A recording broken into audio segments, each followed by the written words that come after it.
শুভ সকাল। কেমন আছেন সবাই? নিশ্চয়ই খুব ভালো। ছুটির দিন সবার ভালো কাটার কথা। আজকে ছুটির দিন, শুক্রবার।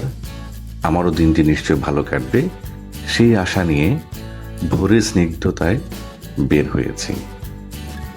আজকে আমার স্কুল বন্ধুদের মিলন মেলা। বন্ধুদের সাথে দেখা করতে যেতে ঢাকা শহরের বাহ্যিক যে সৌন্দর্যটা আমি এখানে তুলে ধরার চেষ্টা করেছি।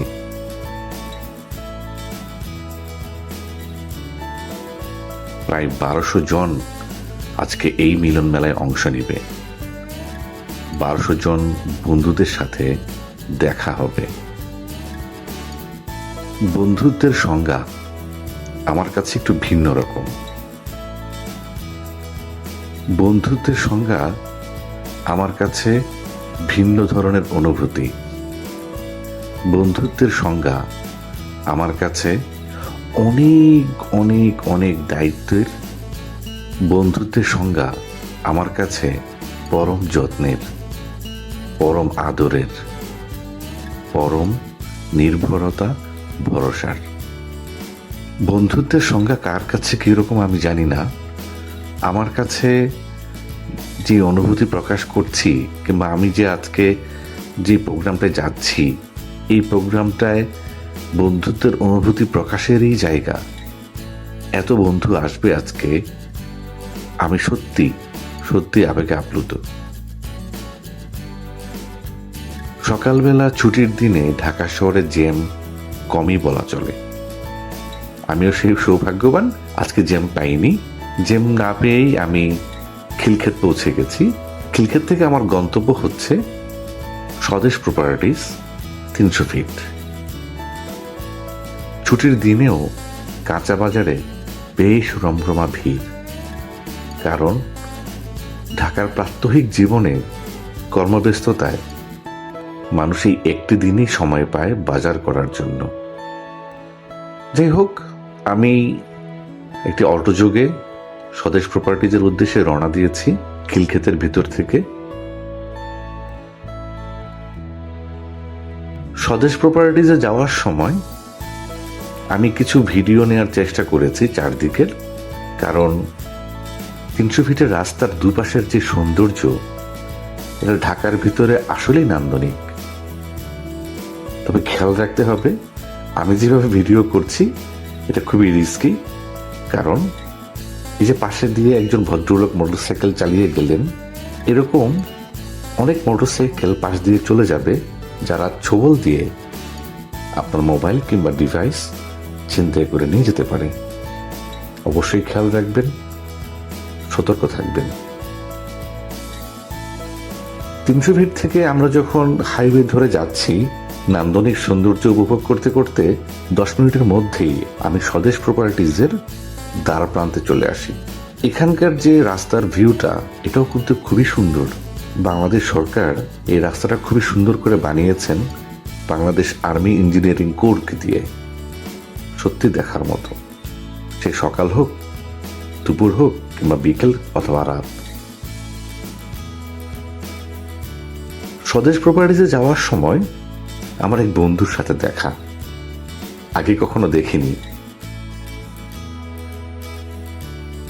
স্বদেশ প্রপার্টিজের প্রবেশ মুখ, সেই প্রবেশ মুখেই তার সাথে আমার পরিচয় হয়। সত্যি অসাধারণ অনুভূতি। যাকে কখনো দেখিনি, যার নাম কখনো শুনিনি, একটাই পরিচয়, আমরা স্কুল বন্ধু। 300 ফিটের ভিতরের দিকে এই জায়গাগুলোতে কখনো আমি আসিনি। কিভাবে আসবো? কাজ না থাকলে ঢাকা শহরে আসলে বের হওয়া হয় না। আমিও এর ব্যতিক্রম নই। কাজ ছিল না, তাই আসিনি। এবং এই না আসাটা একটু আফসোসের ব্যাপার। কারণ এত সুন্দর জায়গা, এত সুন্দর সিনিক বিউটি ঢাকা শহরের ভিতরে 300 ফিটের মধ্যে আছে, সত্যি অবাক করা বিষয়। আমি পৌঁছাতে মনে হয় একটু দেরি করে ফেলেছি, কারণ প্রোগ্রামটা শুরু হওয়ার কথা ছিল 8টা থেকে। আমি পৌঁছাতে সময় নিয়েছি 2 ঘন্টা দেরি করে। আমি যেহেতু দেরি করে এসেছি, আমার যারা বন্ধু আছে আমার যারা খুব কাছের বন্ধু আছে তারা আমাকে বায়না ধরলো এই স্বদেশ প্রপার্টিজ থেকে বের হয়ে হরদি বাজার যাবে। আমি নাম শুনে খুবই অবাক হলাম। হরদি বাজার, এটা আবার কেমন বাজার? নামটাই বা কেমন? আমি তো কখনো আগে শুনিনি, কখনো দেখিইনি। আমি আমার এক বন্ধুর বাইকে করে রওনা দিয়েছি হরদি বাজারের উদ্দেশ্যে। আর আমার বাকি যারা বেস্ট ফ্রেন্ড আছে সবাই অলরেডি আগেই চলে গেছে। আমি আমার বন্ধুর সাথে বাইকে করে যখন যাচ্ছিলাম, পূর্বাচল হয়ে ভেতর দিয়ে যে প্লটগুলো হয়েছে, এই প্লটগুলোর যে নান্দনিক সৌন্দর্য, গুছানো এবং সবুজের যে সমারোহ, আমার মনে হয় ঢাকা শহরের ভিতরে অক্সিজেন এখান থেকে অনেকটা কাভারেজ হয়। এত সুন্দর জায়গা, সত্যি আফসোসের বিষয়, কেন আমি আগে দেখিনি। বন্ধুরা, আপনারা যদি দেখে থাকেন অবশ্যই কমেন্টস বক্সে জানাবেন। দুই বন্ধু মিলে বাইকে করে ঘুরতে ঘুরতে ঘুরতে ঘুরতে অনেকগুলো রাস্তা দিয়ে ঘুরলাম, অনেক নান্দনিক সৌন্দর্য উপভোগ করলাম, ভালোই লাগছিল। মাঝে মধ্যে পূর্বাচলের ভিতরে দেখলাম ছোট ছোট ছোট ছোট নদীর মতো খাল, এটাও দেখতে কিন্তু বেশ। যারা একান্তে সময় কাটাতে চান, ঢাকা শহরের কোলাহল মুক্ত সময় কাটাতে চান, তাদের জন্য পূর্বাচলের এই জায়গাগুলো সত্যি খুবই ভালো। পরিবার নিয়ে সময় কাটাতে পারবেন, বন্ধু বান্ধব নিয়ে সময় কাটাতে পারবেন, প্রিয়জন নিয়ে সময় কাটাতে পারবেন। ঘুরতে ঘুরতে দুই বন্ধু মিলে হরদি বাজার পৌঁছে গেছি। হরদি বাজার নেমে দেখি যে এই বাজারটি এত ভিতরে এরকম বাজার থাকতে পারে। সত্যি আমি সত্যি অবাক। গেলাম, দেখলাম হরদি বাজারে গাছ পাকা পেঁপে, হরদি বাজারের আশেপাশে জমিতে যে সবজি হয় সেই সবজিগুলো এই বাজারে তোলা হয়েছে, ফরমালিন ছাড়া, মেডিসিন ছাড়া। আমরা একটা পেঁপে খেয়ে দেখেছিলাম, ভালোই লেগেছে, অনেক সুস্বাদু, মিষ্টি। যারা হরদি বাজারে নিয়মিত যাতায়াত করেন কিংবা চিনেন, তারা এখান থেকে ফরমালিন ছাড়া সবজি কিংবা সময়কালীন যে ফলগুলো হয় সেগুলো কিনতে পারবেন। আমি হরদি বাজারে বেশিক্ষণ ভিডিও করিনি, কারণ আমাদের দুপুরে খাবার সময় হয়ে গেছে। যেই পথে হরদি বাজারে গেছি সেই পথ না হয়ে আমরা একটু ভিন্ন পথে স্বদেশ প্রপার্টিজের সেই মাঠটিতে আসার চেষ্টা করেছি। আসার পথে দেখেছি অনেক সুন্দর সুন্দর ফুলের গাছ, অনেক সুন্দর সুন্দর নার্সারি, এবং ওখানকার যে সিনিক বিউটি আরো নান্দনিক।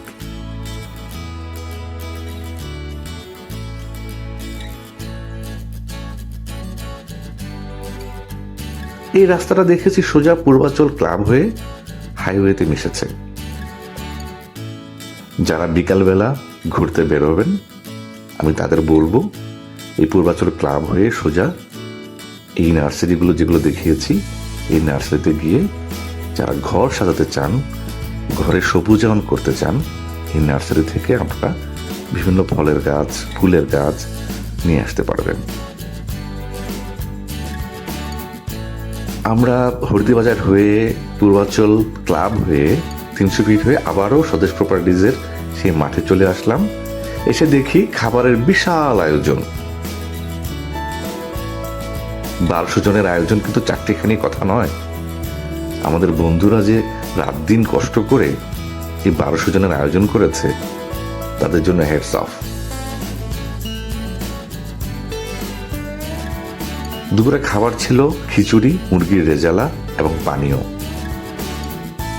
একটা বিষয় লক্ষ্য করবেন, এখানে কোনো ভেদাভেদ নেই, কোনো বৈষম্য নেই, কোনো দ্বিধা নেই। দুপুরে খাওয়াটা নিয়ে যে যার মতো করে মাঠের মধ্যে বসে পড়েছে, কোনো লজ্জা নেই, কোনো অহমিকা নেই। সবাই তো বন্ধু, লজ্জা কিসের, বৈষম্য কিসের? একটাই তো পরিচয়, আমরা সবাই বন্ধু।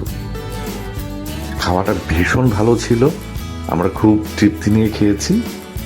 এখানে একটা মজার বিষয় আছে, আমার যে বেস্ট ফ্রেন্ড, সে বেস্ট ফ্রেন্ডের হাজবেন্ড, উনিও কিন্তু আমাদের সাথে এই প্রোগ্রামে যোগ দিয়েছেন। পুরোটা প্রোগ্রামে সকাল থেকে নিয়ে সন্ধ্যা অবধি তিনি আমাদের এত টেক কেয়ার করেছেন, মনে হয়েছে এই প্রোগ্রামটা তারই। আমাদের খাওয়া দাওয়ার খেয়াল করেছেন, কোথায় যাচ্ছি, কিভাবে বসছি, সবকিছু তিনি খেয়াল করেছেন। দুপুরের খাওয়া শেষ, এখন পালা ছবি তোলার। প্রত্যেকটা বন্ধু আমার ক্যামেরায় ছবি তুলবে। আমার ক্যামেরায় ছবি তুলতে তুলতে আমি আমার নিজের ছবি তুলতে পারিনি। বন্ধুদের ছবি তোলাতে এত মজা লাগছিল, নিজের ছবি যে তোলা হয়নি সে কষ্টটা বিলীন হয়ে গেছে। ভালো লাগছিল বেশ। প্রত্যেকটা বন্ধুর চেহারায় যে আনন্দ ছিল, এটা কখনো টাকা দিয়ে কিনতে পাওয়া যাবে না।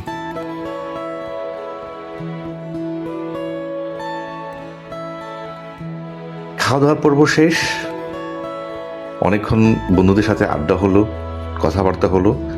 আমি সময় স্বল্পতার কারণে এখানে ভিডিওগুলো দেখাতে পারিনি।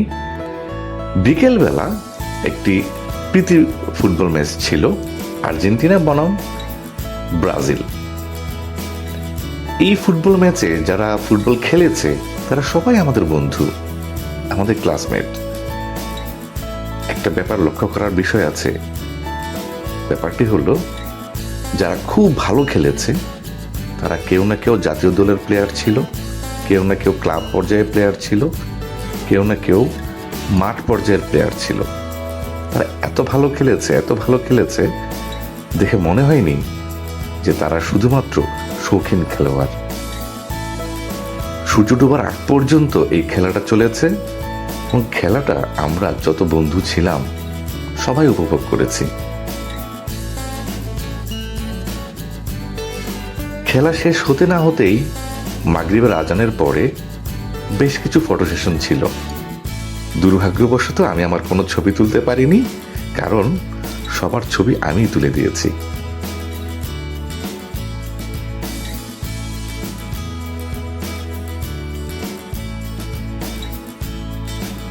আমার যারা ভিউয়ার্স আছেন দেখবেন, আজকেও কিন্তু পূর্ণিমার চাঁদ। আমার পূর্ণিমার চাঁদ দেখতে ভীষণ ভালো লাগে। সন্ধ্যার পরপরই আমাদের প্রোগ্রামের যে আজকের সমাপনী অনুষ্ঠানটি, মিউজিক ফেস্টিভ্যাল, সেটা শুরু হয়ে গেছে এবং বেশিরভাগই গায়কই ছিল আমাদের নিজেদের মধ্যে, আমাদের বন্ধুদের মধ্যে। বেশ নামকরা কয়েকজন গায়ক এসেছেন, খুবই সুন্দর গেয়েছেন, খুব ভালো গান গেয়েছেন।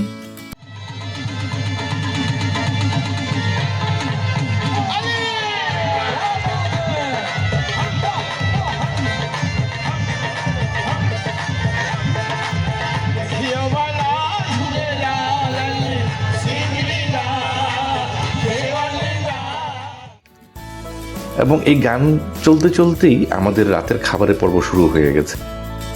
আমরা একটি টেবিলে সব বন্ধুরা মিলে বসেছিলাম। আরও বেশ করা টেবিল ছিল যেখানে সব বন্ধুরা একসাথে বসে গান উপভোগ করছিল, ডিনারের জন্য অপেক্ষা করছিল।